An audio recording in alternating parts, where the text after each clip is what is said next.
Shalom, selamat pagi jemaat yang kekasih di Alliance Bible Church Timor Leste.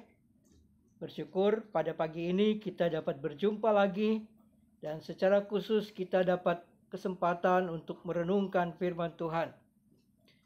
Kita boleh bersama-sama pada saat ini siapkan hati kita, siapkan juga Alkitab kita untuk kita baca dan renungkan. Mari kita berdoa.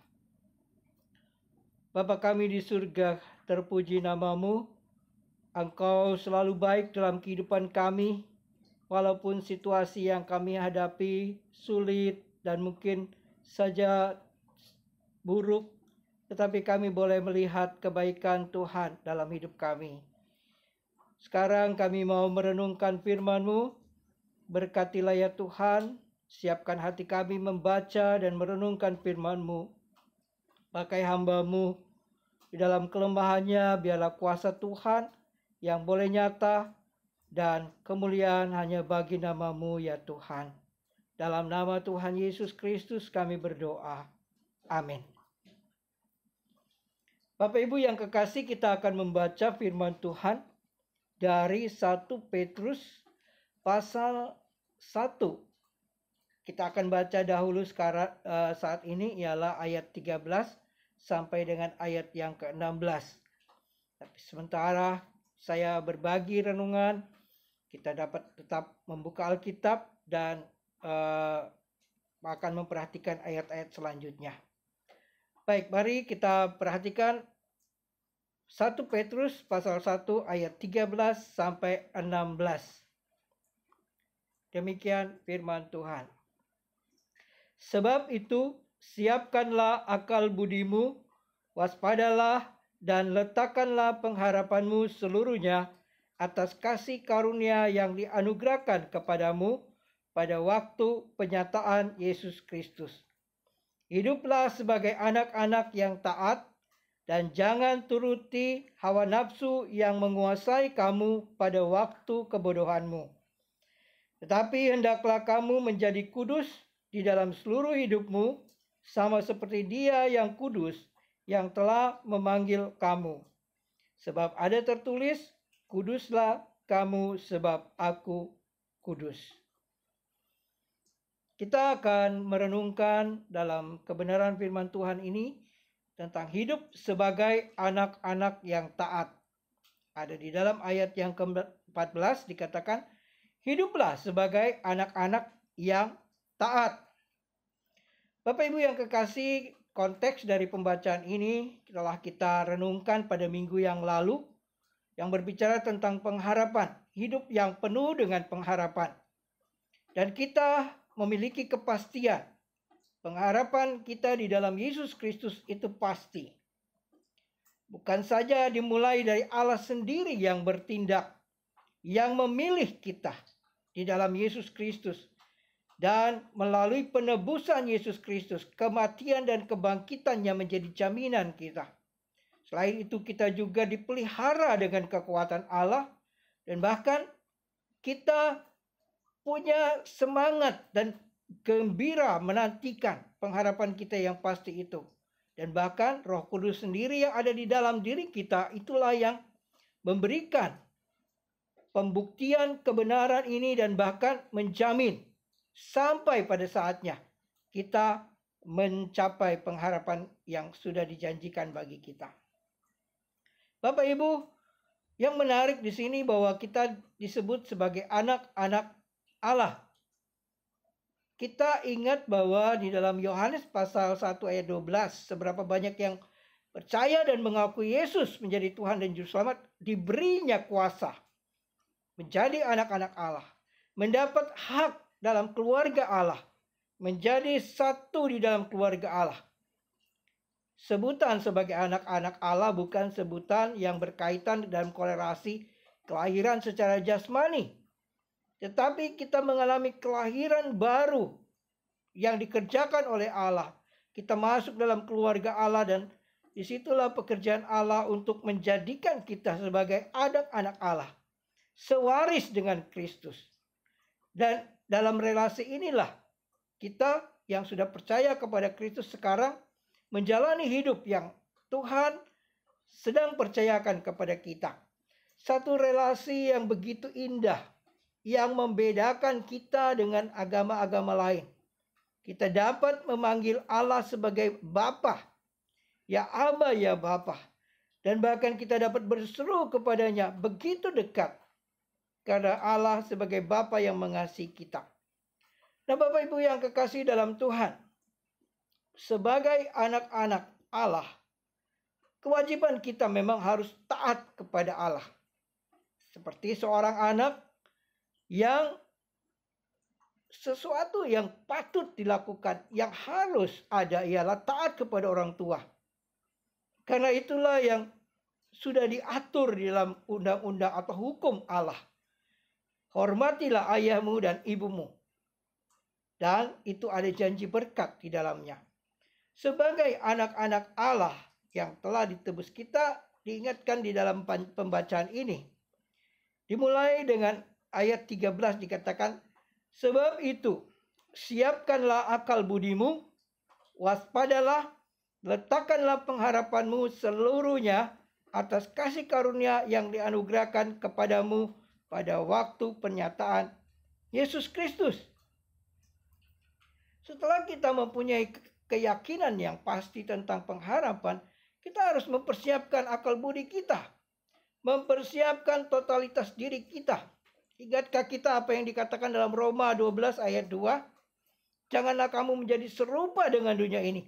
Berubahlah oleh pembaharuan budimu, di mana kamu dapat membedakan manakah kehendak Allah, apa yang berkenan, apa yang sempurna, apa yang baik, yang berkenan, yang sempurna.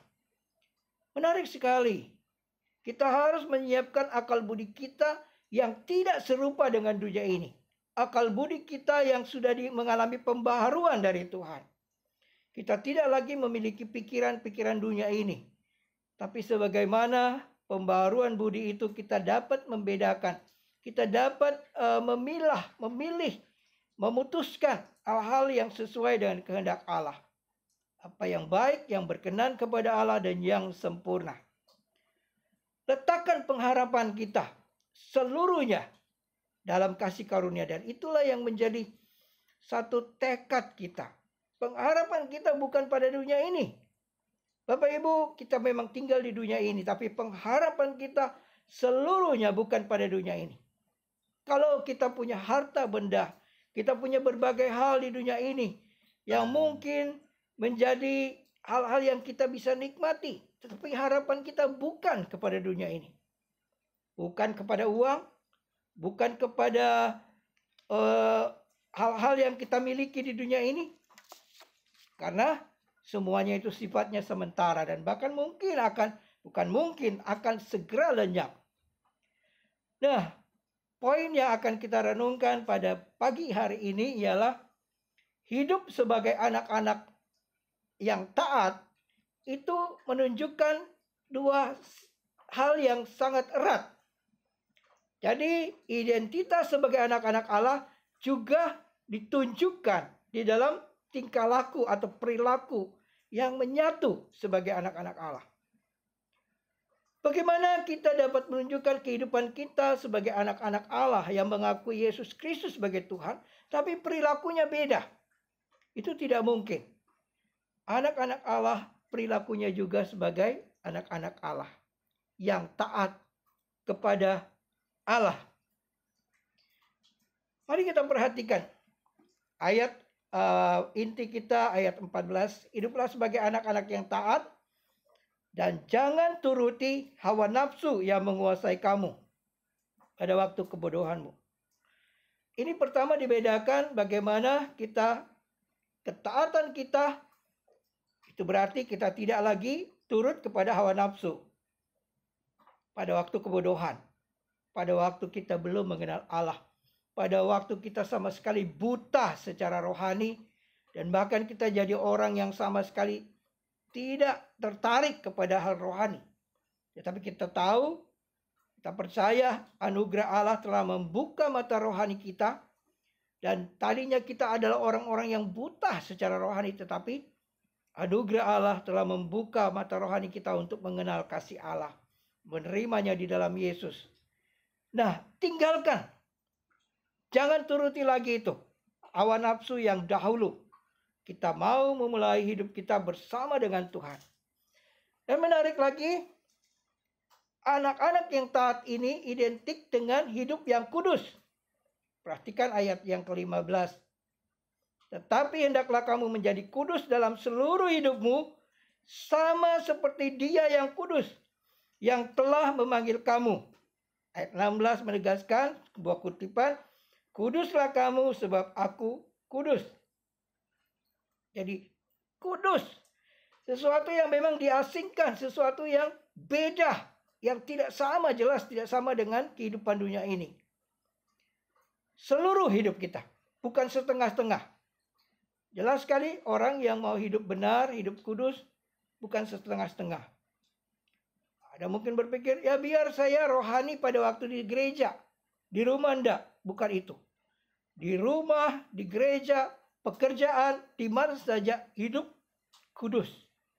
Dan inilah yang menegaskan kepada kita bahwa kekudusan kita itu sama seperti yang Allah sudah tetapkan.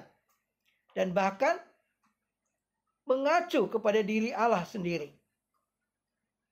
Berat sekali ya standar Allah tentang kekudusan Allah, dalam sekali kalau kita pelajari dari kitab. Pernah dalam tahun lalu juga menelusuri tentang bagaimana pekerjaan Roh Kudus membantu kita. Tetapi ini yang harus menjadi satu komitmen, satu kerinduan, dan satu hal yang harus kita terus perjuangkan di dunia ini. Berjuang di atas kasih karunia Allah. Kita bukan berjuang dengan kekuatan kita, tetapi berjuang berdasarkan kasih karunia Allah yang sudah kita terima. Menjadi kudus. Nah, bagaimana? Mengapa dan bagaimana kita harus hidup taat dalam kekudusan? Dalam hal hidup kudus. Kita masih di dunia, mungkin ada yang ya Pak Pendeta mungkin, atau ada orang-orang yang itu gampang sekali berbicara, tetapi dunia ini kan penuh dengan dosa. Dunia ini penuh godaan. Bagaimana kita bisa hidup kudus? Tapi mari kita lihat ada 3 hal penting yang menjadi landasan bagi kita. Ketaatan kita untuk hidup kudus akan diteguhkan, dikuatkan, ditopang oleh pemahaman kita yang benar, pengenalan kita yang benar. Dalam hal 1 ayat 17 kita perhatikan. Dan jika kamu menyebutnya Bapa, yaitu Dia yang tanpa memandang muka menghakimi semua orang menurut perbuatannya, maka hendaklah kamu hidup dalam ketakutan selama kamu menumpang di dunia ini. Bapa. Mengapa? Kita harus benar-benar memahami, mengenal siapa Allah kita. Dia Bapa. Penyebutan sebagai Bapa menggambarkan sebenarnya Allah yang sangat dekat, sangat mengasihi. Tetapi di sini tegaskan Dia Bapa yang menghakimi tanpa memandang muka. Saya jadi ingat bahwa papa saya seorang yang sabar dan bahkan tenang, tapi beliau juga seorang yang tegas. Saya mengerti bahwa pernah saya merasa bahwa papa kenapa begitu menghukum, memukul. Tapi di situ saya mengerti seorang ayah yang mengasihi anaknya tidak akan membiarkan anaknya berbuat yang tidak baik. Begitu juga gambaran sebenarnya Bapa yang sudah mengasihi kita. Bapa yang sudah rela mengorbankan Yesus Kristus, anaknya, Sang Putra itu, untuk menebus kita. Dia juga menghakimi kita. Penghakiman Allah kepada kita bukan penghakiman yang tanpa alasan, tetapi dimulai dari hubungan yang begitu dekat. Dia tanpa memandang muka, Dia menghakimi. Dan dikatakan di situ menurut perbuatan. Dan ini mengingatkan kita kalau Tuhan itu begitu baik. Bapa kita adalah Bapa yang baik, yang mengasihi kita. tapi juga tidak mau supaya kita berbuat dosa. Dan inilah yang selalu mengingatkan kita, oh Bapa sudah mengampuni kita. Bapa sudah mengasihi kita, seperti saya pernah tegaskan, seperti Bapa sayang anaknya. Demikian Tuhan mengasihi kita. Sejauh timur dari barat, dijauhkannya kita. Dosa-dosa kita dibuang jauh sekali. Ini selalu mengingatkan kita setiap hari. Kalau kita berseru Bapa, marilah kita hidup takut dan hormat kepadanya. Dan itu membuat kita hidup kudus. Kita akan berusaha dengan kekuatan dari Tuhan, dengan kasih karunia dari Tuhan untuk tidak melakukan dosa lagi. Percayalah, Bapa yang mengasihi dan menghakimi itu akan terus mendampingi kita. Yang kedua, ayat 18 sampai 21. Saya bacakan. Sebab kamu tahu bahwa kamu telah ditebus dari cara hidupmu yang sia-sia, yang kamu warisi dari nenek moyangmu itu, bukan dengan barang yang fana. Yang kamu warisi dari nenek moyangmu itu bukan dengan barang yang fana, bukan pula dengan perak atau emas, melainkan dengan darah yang mahal, yaitu darah Yesus Kristus, yang sama seperti darah anak domba yang tak bernoda dan tak bercacat. Ia telah dipilih sebelum dunia dijadikan, karena kamu, ia baru menyatakan dirinya pada zaman akhir. Dan oleh dialah kamu percaya kepada Allah yang telah membangkitkan dia dari antara orang mati, dan yang telah memuliakannya sehingga imanmu dan pengharapanmu tertuju kepada Allah. Yang kedua, mari terus memandang kepada Yesus. Yesus Kristus menjadi penebus. Kita sudah baca tadi. Sebab bahwa kamu telah ditebus dari cara hidupmu yang sia-sia. Yang sia-sia itu dikatakan di sini yang warisi dari nenek moyang. Akibat dosa. Kita semua tahu. Kita ditebus bukan dengan barang yang fana. Bukan emas perak. Tetapi dengan darah yang mahal. Mari kita renungkan pengorbanan Yesus Kristus. Penebusan Yesus Kristus ketika membayar segala hutang dosa kita. Membayar lunas hutang dosa kita di kayu salib. Darahnya yang tercurah itu selalu menjadi peringatan bagi kita. Bapak Ibu, tidak sia-sia ketika kita harus memperingati dengan makan dan minum perjamuan. Tubuh dan darah Kristus sebagai lambang dan peringatan buat kita. Setiap kali kita makan dan minum, disitulah menjadi sesuatu kekuatan bagi kita secara khusus untuk menjauh dan tidak lagi mau ada di dalam dosa. Dan itu secara sadar. Bukan sebuah pengalaman kita seperti dihipnotis atau trans, tapi sadar dalam pikiran, dalam perasaan bahwa Yesus Kristus, Tuhan, sudah menebus kita. Hidup saya bukan lagi milik dunia ini, bukan lagi milik dosa. Tidak boleh lagi dipakai untuk dosa. Dan semua ini sebagai tanda bahwa kita mau sungguh-sungguh mengasihi. Perhatikan ayat yang ke-21 dikatakan, Yesus memang sudah dipilih. Itu sebabnya kita harus merenungkan bagian ini. Kekristenan, Allah yang mulai berdamai dengan manusia, membuka jalan melalui Yesus Kristus, dan dengan pengorbanan Yesus Kristus, dosa manusia ditanggung, dosa manusia dibereskan. Sekaligus juga kita diingatkan dalam ayat 21. Oleh dialah kamu percaya kepada Allah yang telah membangkitkan dia dari antara orang mati dan yang telah memuliakan dia sehingga imanmu dan pengharapanmu tertuju kepada Allah. Oleh dia. Jadi iman kita percaya kepada Allah sehingga iman dan pengharapan kita itu tertuju kepada Allah. Jadi Kristus itulah yang menjadi pengantara kita dengan Bapa. Yesus Kristus mengatakan, akulah jalan, kebenaran, dan hidup. Tidak ada seorang pun yang sampai kepada Bapa kalau tidak melalui aku. Dan ini yang memberikan kepada kita kekuatan. Pengharapan yang hari demi hari kita lewati. Supaya kita hidup kudus. Karena itu sudah dikerjakan, sudah diselesaikan di dalam Yesus Kristus yang sudah berkorban bagi kita. Kemudian kita juga diingatkan kematian dan kebangkitan Kristus itu sebagai landasan yang kuat. Mengapa ini menjadi landasan bagi kita supaya kita berjalan, berjuang, melayani, dan bahkan dengan segala yang dapat kita jalani hidup ini di atas dasar kematian dan kebangkitan Kristus. Kita menjadi satu dengan Kristus dalam penderitaannya, mengalami bagaimana Kristus menderita untuk dosa-dosa kita, untuk mengampuni kita. Tapi kita juga berjalan di dalam kuasa kebangkitannya. Dan dua hal inilah di mana kita akan dipakai Tuhan.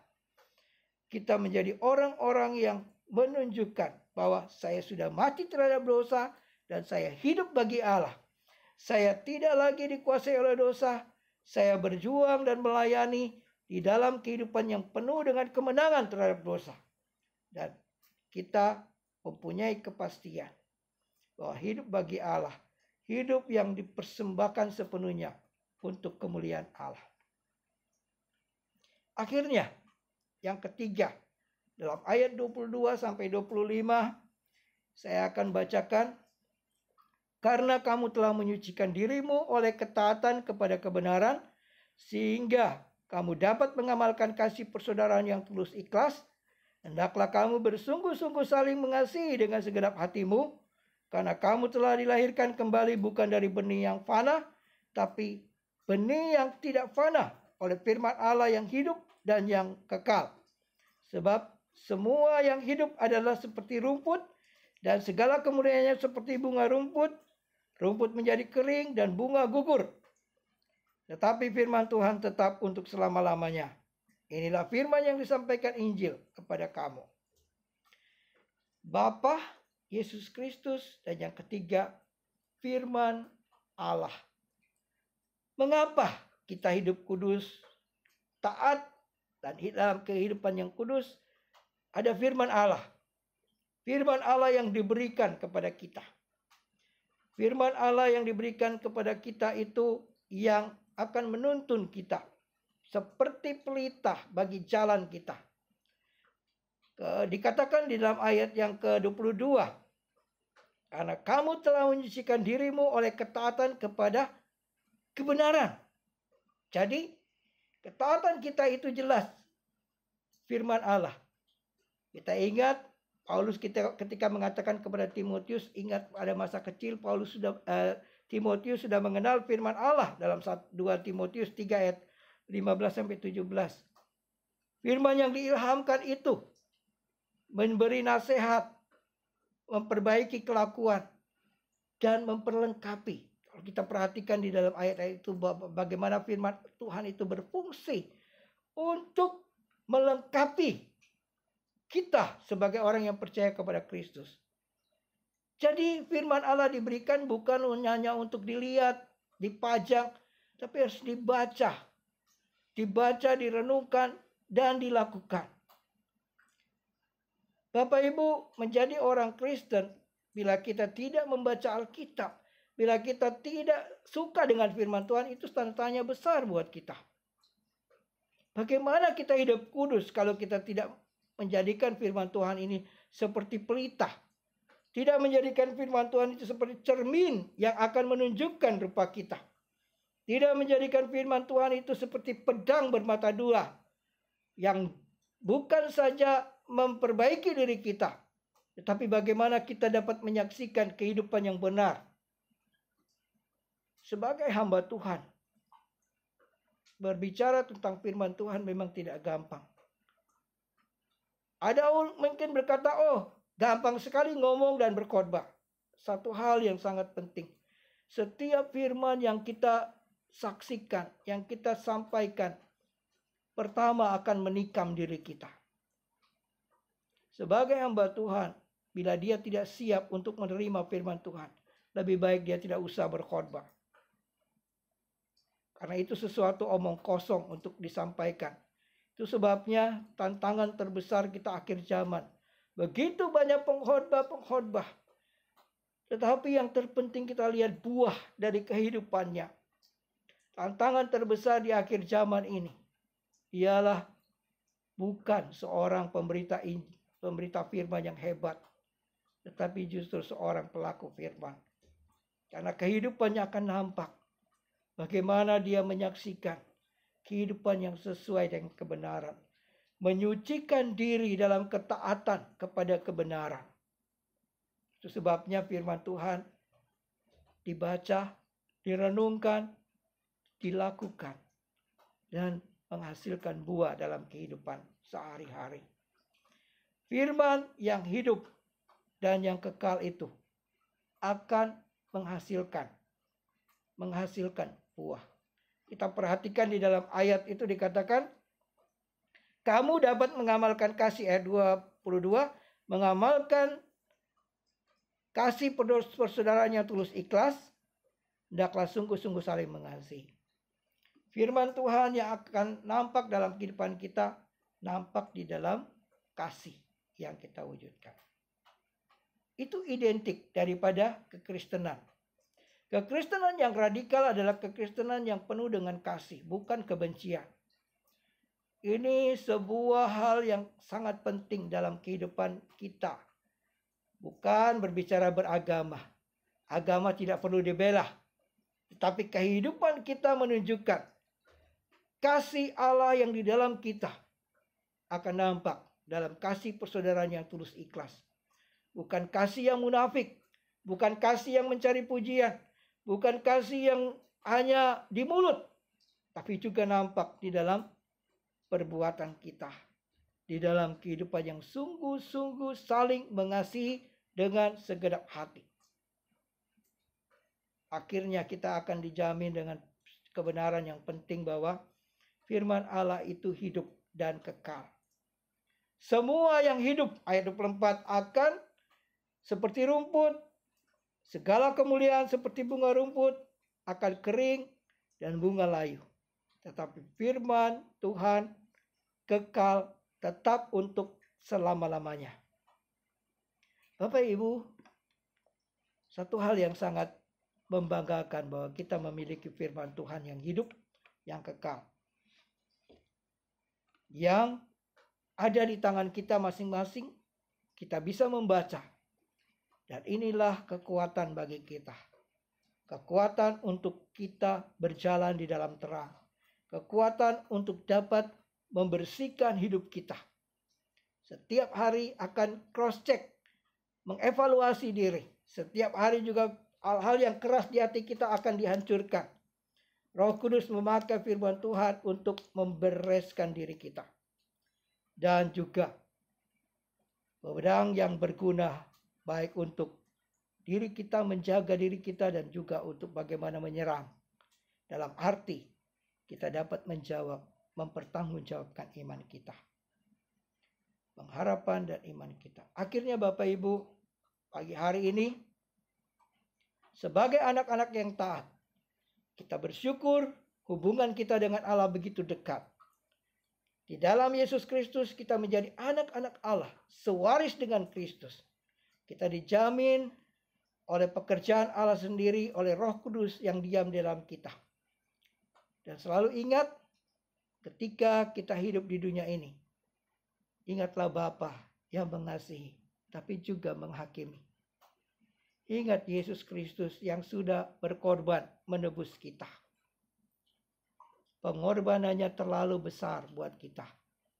Terlalu mahal untuk kita gadaikan dengan perbuatan-perbuatan dosa kita. Karena semua itu telah selesai. Dan kita dijamin menang bersama Kristus. Dan yang ketiga, ada firman Tuhan yang selalu melengkapi kita. Yang selalu mengingatkan kita. Supaya mata hati kita semakin terang. Pikiran kita, akal budi kita semakin tegas dan di tengah-tengah dunia ini. Kiranya Tuhan memberkati kita semakin teguh di dalam Tuhan, kuat di dalam Tuhan, dan kita sebagai anak-anak yang taat menjadi kesaksian, mempermuliakan nama Tuhan, dan menjadi berkat. Mari kita berdoa. Terpuji namamu ya Bapa, sungguh indah pagi hari ini Engkau boleh menegur kami, mengingatkan kami sebagai anak-anak-Mu, bila kami sedang dalam kehidupan yang tidak taat. Inilah kesempatannya ya Tuhan, Engkau menyentuh hati kami, supaya kami kembali membuat komitmen untuk taat kepadamu. Tuhan, tolong kami, ampuni kami. Biarlah dengan kerinduan yang dalam di hati kami semakin mengenal Engkau. Kami semakin hidup di dalam kasih daripada Allah, dalam pengorbanan Kristus. Dan kami menjadikan firman Tuhan sebagai pelita kehidupan kami. Terpuji namamu ya Bapa, berkati seluruh jemaat di Alliance Bible Church Timor Leste.